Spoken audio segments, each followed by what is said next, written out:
Okay, everybody. So on today's show, I'm picking up kind of. We had a podcast where I had a technical difficulty. I recorded earlier last week, and it was with our homeboy Robert VW Kidd, and he's from Huntington Park, California. He's known for being in the VW scene for quite a while. I mean, he started way back in the late '70s, and you might know him today because he's got the '51 Max Hoffman split, which is like the most unrestored oldest Beetle that's around, right? Yeah. And so I'd like to welcome, and we get his intro over again. Robert, VW Kidd, back to the podcast. Welcome to the podcast. Hey, man, I'm glad to be here and being interviewed So for the podcast. we always start the podcast the same way, and we lost it with a technical difficulty last time. What's your VW story, and how did you get into Volkswagen? Okay, so it goes way back. Around 1977, I was 11 years old, 12 years old, and I grew up in a city called Huntington Park, and there's a city right next to it, north of it, called City of Bell. And there was a shop called Royal Buggy House, and that was run by Steve Timms, who I'm pretty sure a lot of people are familiar with as the racer, his son Greg. I remember Greg when he was a little kid at the shop. But I didn't know what it was at the time, but I used to go down Florence where his shop was with my mom and dad, because I didn't drive. I was like 10, 11 years old. And there was a beautiful brown race car. All I knew it was a race car because it had a bunch of stickers on it and had wheelie bars on it. And it was just intriguing to me.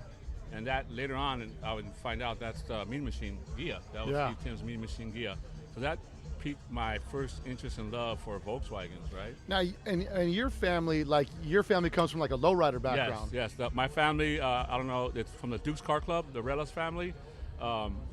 So my whole life, I had lowrider influence. I was going to the LA Super Shows, all the lowrider car shows early on. Right. Cruising Whittier Boulevard with my older sisters when I was 11, 12, 13 years old in the back seat. So my whole influence was lowriders. My neighborhood at the time was all lowriding. Clubs like the Imperials, the Dukes, the Old Memories, Brown Breed, the Majestics. Those are the car clubs that were in my South Central, Southeast neighborhood. So my whole influence was lowriders. That being said, how I got into Volkswagens was my older cousin who lived next door to me. She was going out with a guy that was a sergeant of arms of a Cal Look club from San Gabriel Valley called Proud Californians. Yeah. And his name was Ronnie, really good guy. That was the first time I actually sat and drove in a Bug. He had a beautiful 65 dark gray Cal Look, D-chrome, one-piece windows, center lines, and it was fairly fast. I believe he had an 1835 in it. Yeah. So that got me excited as far as the performance aspect. So I knew right then I wanted a Volkswagen, but really what really sealed the deal is I was hanging around with the youngest Relas brother, Rene, and all these guys, I consider myself like the second generation of my syndicate or club called the Bugs Buddies, who I consider we were the first ones doing the all original cars, lowered on alloys with accessories that people call today Resto Cal. Yeah. But which we know is really it's Cal style. Yeah, Cal style. We call it Cal style. Outsiders call it Resto Cal. Insiders call it Cal style or LA style. For a while there, it was called vintage style because we were getting all our parts from Bob Scott, the oldest. Vintage parts. Yeah, right? Vintage Parts Inc. in Glendale. They were not going back to 1972, and they were right in our neighborhood, right near Dodger Stadium. So it was kind of a natural thing that we were getting all our parts from there. And this all ties back to the lowrider influence because the lowriders like the Imperials and all these clubs, they were taking Impalas, original Impalas, and putting accessories and all original slammed and lowered. So that was our influence, seeing them, right? So in my neighborhood, though, in the late 70s, if you had a lowrider, the law enforcement would typically pull you over and you'd be jam hassled by the cops all the time. hassled. Us on our bicycles, we would see the guys all sitting on the curb with the trunk and hood open and the doors open.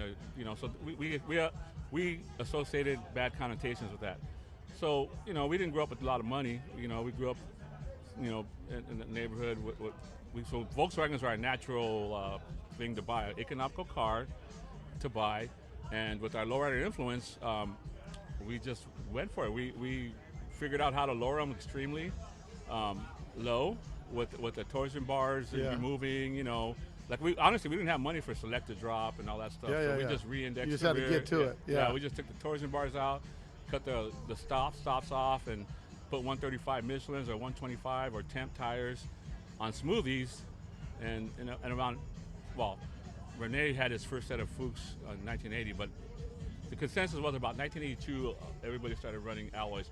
I had my first set in the early on in 1982 on my '66 Pagani sunroof. And now, is that your first bug that you got? Yeah, that was my first bug. That's a cool story because in high school, I was supposed to go stay in my neighborhood and go to Salesian High School, which is in Boyle Heights.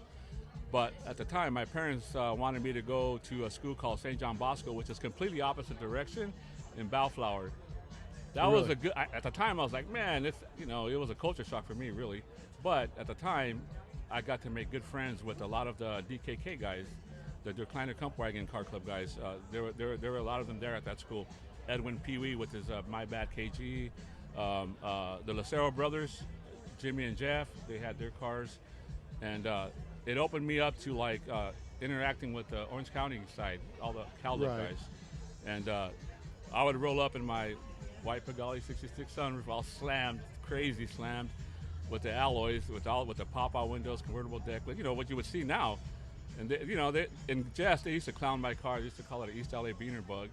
And but what's funny is, like, we were talking about that style earlier, and that style, if you look at it, I think GFK kind of put on the map. It's like the GFK style, right? For sure. But that style, if you look at it, it's a natural progression of guys with a Chicano background and that are into the lowriders, but they want to get bugs. It's the same type of, it's the same type of style. You're talking all OG accessories. The car is mostly stock, and then lowered with wheels and tires on it. Yeah, for sure. Like GFK, man, they took the LA style to a whole nother level. They perfected it.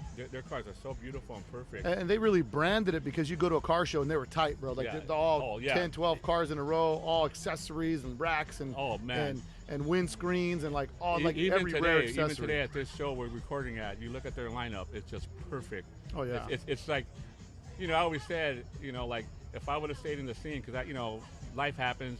I was in the scene from 78 to like 1989, but then I got married, started raising a family, getting into my career. But I truly believe if I would have stayed in the scene, I would be right there with the GFK, because it's just a natural thing. And Ruben came from Bugs Buddies. Yeah. Ruben was there with us, with Eddie Boy and Adam Chacon and Bill Nagura and Larry and his brother and all those guys from La Puente.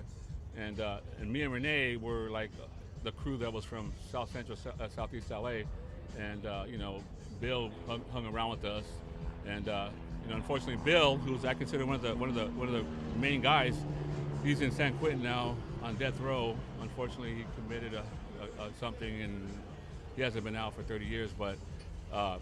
I consider him one of the main guys that started our LA style. And he's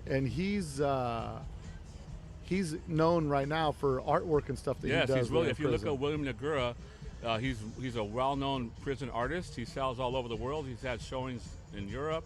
He's been in Forbes magazine, all the major magazines. He's written 4 books. He's had a college education in there. He lectures via phone to universities, and he was a Volkswagen guy, man.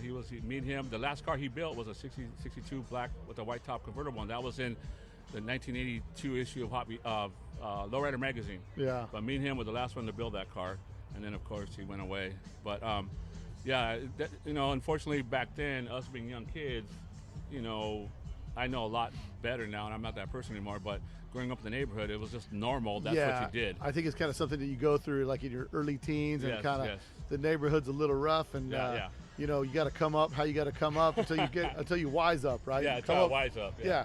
And so I think it's just one of those natural progressions for lower socioeconomic people that kind of grow up in those areas. Because I know I went through it. My family was a broken family, divorce, and kind of did that. And you get old enough, and most of us wise up, some of us don't. We kind of trail off the wrong direction. Yeah. But that whole era and that whole style, like even with your Bug, I mean, you got pictures of your '66 convertible deck lid, the Porsche LEDs, all that stuff, pop-out windows, and pop-out windows, and that's from the early well, 82. That's from 1982. Yeah. So going back to like I got out of the scene, I still kept my finger in it, and what got me peaked again was I was at a show. I was just out in a show, and I saw Rich 50's split window. Right. He had just pulled it out, and I just saw it, man. And I go, man, I fell in love. And I said, you know what? I didn't even know anything. And I said, you know what? I bet you that's a LA style or Chicano owns that car. Yeah. I said that because I could just tell by the style, just the way it was built.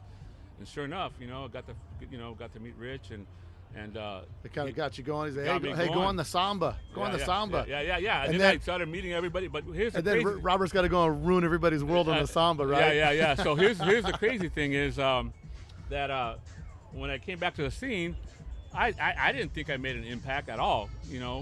I had my VW Kid plates early on, but when I came back to the scene, people still remembered me and my cars. It's like I never left. Yeah. What's crazy? You go, oh, VW Kid. I remember your car on Whittier Boulevard in Legion Park. Yeah, the white car with the 48s and the motor and this and that and the alloys. And there's a lot of people talking about history on the forum. On the yeah, forums, yeah, it would be like, oh, how did this start? And here's some pictures, and here's how this. Yeah, late 80s, 90s thing. And I go, really? We were doing that early on. We were doing it in 79, 80, 81, 82. And so I went and found all my pictures. I had the few pictures I had. Girlfriends have taken pictures. It's not like we were going around taking pictures back then, right? We had a box little throwaway camera maybe, and you take pictures, and 8 months later you get them developed. Yeah, right? what do they say? If you knew at the time you were making history, you'd have paid more exactly. attention. And honestly, we weren't building the cars to show them at car shows or anything. We were building them to get chicks. Just your drivers. Cruise the boulevard. Cruise the boulevard. Chicks. Yeah, exactly. So when I came back in the scene, and I got in the Samba thread, and I said, hey, wait a minute, man. That was a total lowrider influence. It wasn't an offshoot of the California look or the Orange County look. No, yes, the DKK guys had some cars with moldings, but ours, it was the spirit of it. It was a lowrider influenced car, with the accessories, the Venetian. I mean, literally, the first time I saw Venetian blinds on an oval window was with Rene. His brothers, they weren't even for a Volkswagen. He made them. He cut them to put them on a Volkswagen. Cut them from another car? This was in 1981. Yeah. You know what I mean? And so that was the first time I saw Venetian blinds. Yeah, you look. So that and then when I came back in, I dropped all my pictures, and people were like, wait a minute, no way, those aren't real pictures. And I had to turn them around and see the stamp on the back, that developed, Because sometimes part of that history, I think we all go through that, right? We're all in the Volkswagens, then life happens. We all say life happens. Get married, a girlfriend, whatever, and you start to pull out of the scene. You got to grow up a little bit, and then after you get settled in, you get like, hey, maybe I'm gonna get another Volkswagen, or I'm gonna do this, or I'm gonna do that. But we all kind of take a little step back, and this is now, luckily now with the internet and all this stuff, a lot of that stuff's getting documented. Yes. But now before that, you're talking, unless you had pictures, no one's going to believe it. And I'm really grateful that I have those pictures because I had a lot more. Now, I was in the scene heavy because I worked at the retail parts stores. I worked for Jerry's VW Heaven. I worked for Gary Proctor at Unique Performance in North Long Beach. And I even remember Pip coming into the shop when he was young, just starting out, Yeah.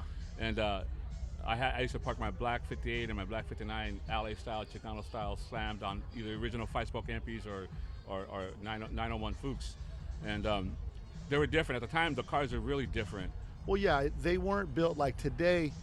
Today, it's like these guys drive show stunners. Like the cars just got to keep pushing up and up and up and up. And now it's like, it's one of those things where these guys are driving them and having them super clean and driving them. Back then, like you said, our goal was just to build a car to get girls, right? I'm gonna go cruise this car down the boulevard and have some girls check me out. You know what I mean? Like I got something that sets me off a little bit.